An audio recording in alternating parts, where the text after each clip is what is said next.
nila si Grijaldo na bumaliktad at aminin na mali yung kanyang declaration o affidavit doon sa Senado. Pauulit-ulit na sinasabi ni Grijaldo, mga kabatas natin, I stand by my affidavit in the Senate. Para maitago nila yung kabulastugan na nangyari doon sa bicameral report, kung nangyari man yun o hindi, patay mali siya. What they are doing, we are losing billions of money. Billions yung nawawala doon sa ginawa nila, doon sa bicameral report, at doon sa paggawa nila ng ating General Appropriations Act. Hindi mo palang napagandaan kung alin doon ang pwede mong invoke at hindi invoke nung tinanong ka Chairman Akop. Hindi mo... Ikaw nga, ano ka? Congressman ka. Nagbabasa ka ng jurisprudence, di mo pa maintindihan? Obviously, yung fact na lang na may vetting process daw na nangyayari dyan, that's wrong already. Because you are trying to actually screen your witnesses. Ibig sabihin, you're not there for the truth. You are there para lang sa gusto mong lumabas. Di ba, mga kabatas natin? Ganun lang naman kasimple. Unang-una, mga kabatas natin, sinabi ko sa inyo na ang ating theory ay ang pag-aawayin talaga ay si Bongbong Marcos at saka si Duterte. Yun ang ginawa nila. Nabisto ng mga tao yun. Di ba? Ngayon, mga kabatas natin, these people, para maitago nila yung kabulastugan na nangyari doon sa bicameral report, kung nangyari man yun o hindi, patay mali siya. That, imposibleng hindi nila alam yung issue na yun, mga kabatas natin. Di ba? Tapos ito pa, mga kabatas natin, ano ho? It took how many months? It took how many months bago nila gawin itong kalokohan na ito na i-contempt si Grijaldo? Imbis na bicameral issue. Well, ito nga yung sinasabi ko sa inyo, mga kabatas natin.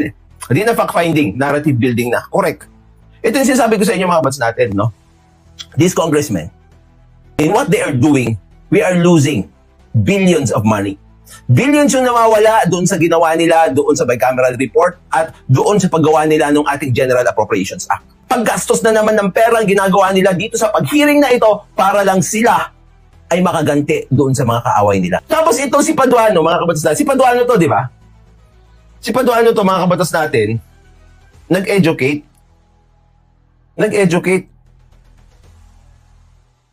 tungkol sa right against self-incrimination. Kasi nga, dito si Grijaldo, ini-invoke niya yung right niya against self-incrimination. Unang-una, mga kabatas natin, ginagawa nila dito, pinipilit nila si Grijaldo na bumaliktad at aminin na mali yung kanyang declaration o affidavit doon sa Senado. Pauulit-ulit na sinasabi ni Grijaldo, mga kabatas natin, I stand by my affidavit in the Senate. I invoke my rights of incrimination. Ano kasi ang incriminating dito, mga kabatas natin? Yung pinipilit nila siya magbago ng testigo, of course, that will be perjurious on his part. Di ba? Napanood natin ito dun sa mga nakasabay sa akin kaninang hapon, mga kabatas natin. Yun yung ginagawa nila. Siyempre, obviously, iko-contempt naman sila niyan. Okay? Ang problema kasi dito, mga kabatas natin, these people are not tacticians. Ang ginagawa nila, mga kabatas natin, pag ina-atake sila, a-atake din sila.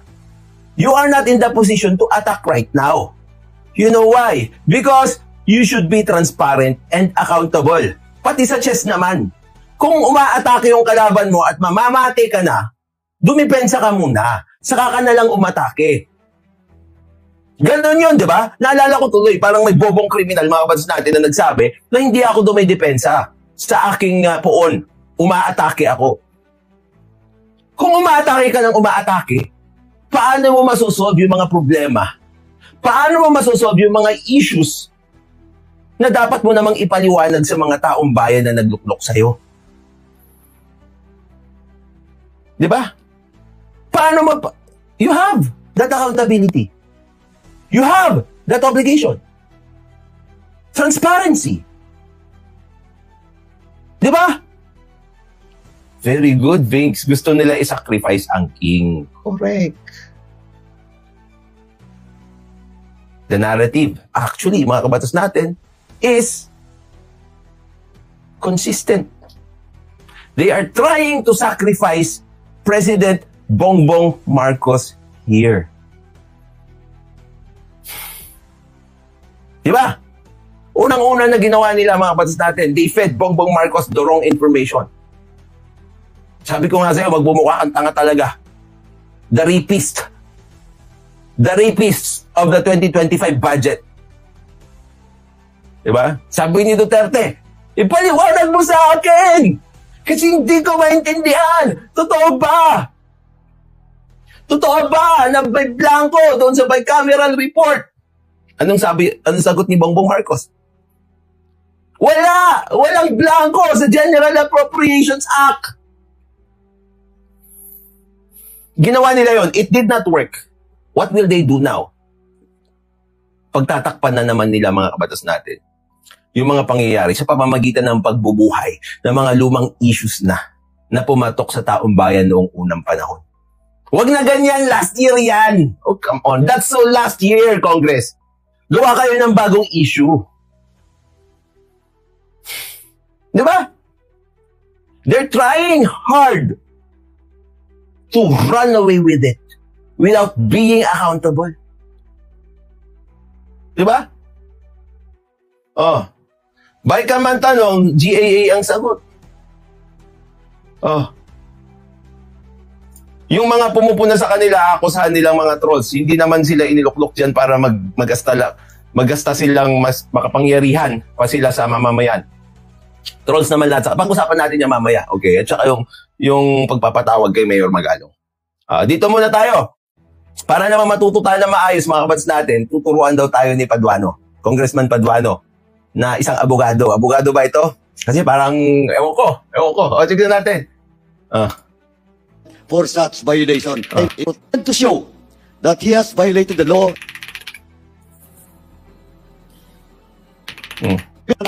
Dadaanin mo na lang sa yabang. Huwag sa utak. Ewan ko kung sino yung mga binoboto nyo kasi. Hindi mo masagot. You're a graduate of PNP Class 97. Hindi mo palang napagandaan kung alin doon ang pwede mong invoke at hindi invoke nung tinanong ka Chairman Akop. Hindi mo... Ikaw nga, ano ka? Congressman ka. Nagbabasa ka ng jurisprudence, di mo pa maintindihan? Masagot. Any specific basis or laws. Constitution. Di ba? Tapos ito, no? Wala kayong karapatan na humingi ng any specific basis or laws kasi kayo yung gumagawa ng batas and everyone is presumed to know the law. Hindi naman kailangan i-cite ang specific provision para magkaroon ng provision na yon. Porque nakapag-research ka pero mali-mali naman yung interpretasyon mo, mayabang ka na. Huwag ganoon, Kong. Or articles, or section. O, di ba? Yabang eh. Kasi may jurisprudence siya eh. I-debunk natin yung jurisprudence siya, mga batas natin. Now, I would like to remind and educate you. Di ba? Remind and educate you. Yabang. Magbubuhay na lang kayo ng issue para mapagtakpan yung ginawa niyo sa bicameral report, mali-mali pa. Let's go. Colonel Bialdo. Under Article 3, Section 17, on our... Mahirap talaga yung spit pag hindi ikaw yung gumawa, no? 1987 Constitution. Tama po. No person shall be compelled to be a witness against himself. That's self-incrimination. But sige. Nako.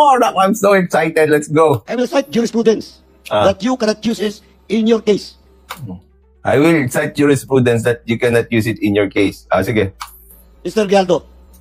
Saang law firm ba yan si Paduano galing sa... Ewan ko nga eh. Alam mo na mga batas natin, I encourage lawyers, okay, lawyers who have different opinions from me in relation to this to please debunk me. No? Kasi nung pinanood ko talaga ito sa kanya, parang nagpapaliwanag siya mga batas natin. Naiinis ako. Supreme Court ruling with regard to Arnold versus Nazareno. Okay, mga batas natin, Arnold versus Nazareno yan. Siyempre, pinedi ko na. Ibibigay ko sa inyo yung ano. This is a 1950 case, mga kabatas natin. Marami naman mas bagong case, mga kabatas natin, in relation to right against self-incrimination. Pero let's give him the benefit of the doubt. Abogado eh. Read, Mr. Chairman, portion of that. The fact that the testimony of a witness may tend to show that he has violated the law is not sufficient to entitle him to claim the protection of the constitutional provision against self-incrimination. Might have violated. So baka na-violate ko yung batas. Di ba? Yung statement niya. Sufficient is not sufficient, Mr. Chairman, portion of that. The fact that the testimony of a witness may tend to show that he has violated the law is not sufficient to entitle him to claim the protection of the constitutional provision against self-incrimination. Okay. Sige. Hindi daw sufficient. Kung baka nakapag-violate siya ng batas, di ba? Unless he is at the same time liable to prosecution and punishment for such violation. No case. Naintindihan mo ba yung binasa mo? So ito, simple lang, di ba? Yung testimony mo, baka lumabas doon na ikaw ay nakapag-violate ng batas. So kapag sinabi mo, yun, kunwari, di ba, baka sa pag-amin mo, umamin ka na sa isang krimen, sabi niya, hindi daw sufficient yun. Di ba? Hindi sufficient yun. I'm liable to prosecution and punishment for such violation. No case has been filed against you, Colonel Grijaldo. That's why in that... Hindi ko alam kung paano niya inintindihan. Pero sinasabi niya, dapat daw may kaso na na-file against you. Doon pa lang sa term na right against self-incrimination, doon mo pa lang mai-incriminate yung sarili mo. Kaya nga, pwedeng gamitin yung mga sinabi mo na yon laban sa'yo para sa pag-file ng kaso.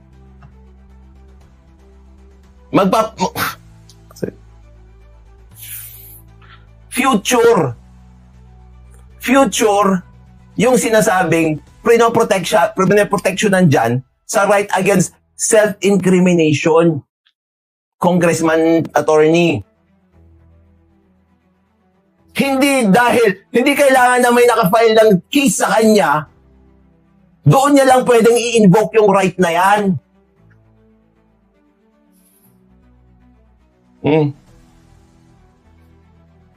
Tulang daw karapatan sabi, isa rin yun. Dalawa lang daw, tapos mamaya, after how many months? It's very clear. Oh my goodness, wag, ginamit mo yung lang. Tingnan niyo ito. Mr. Chairman, portion of that. The fact that the testimony of a witness may tend to show that he has violated the law is not sufficient. May tend to show.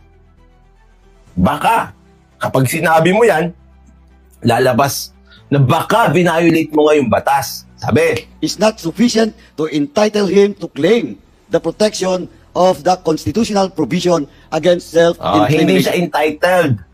Kung baka lang na-violate niya.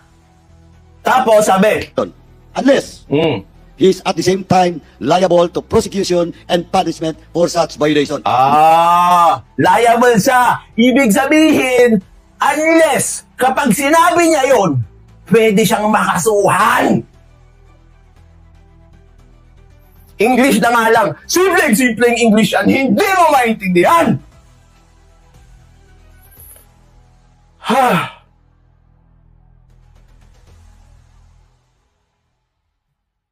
Di ba? Simple.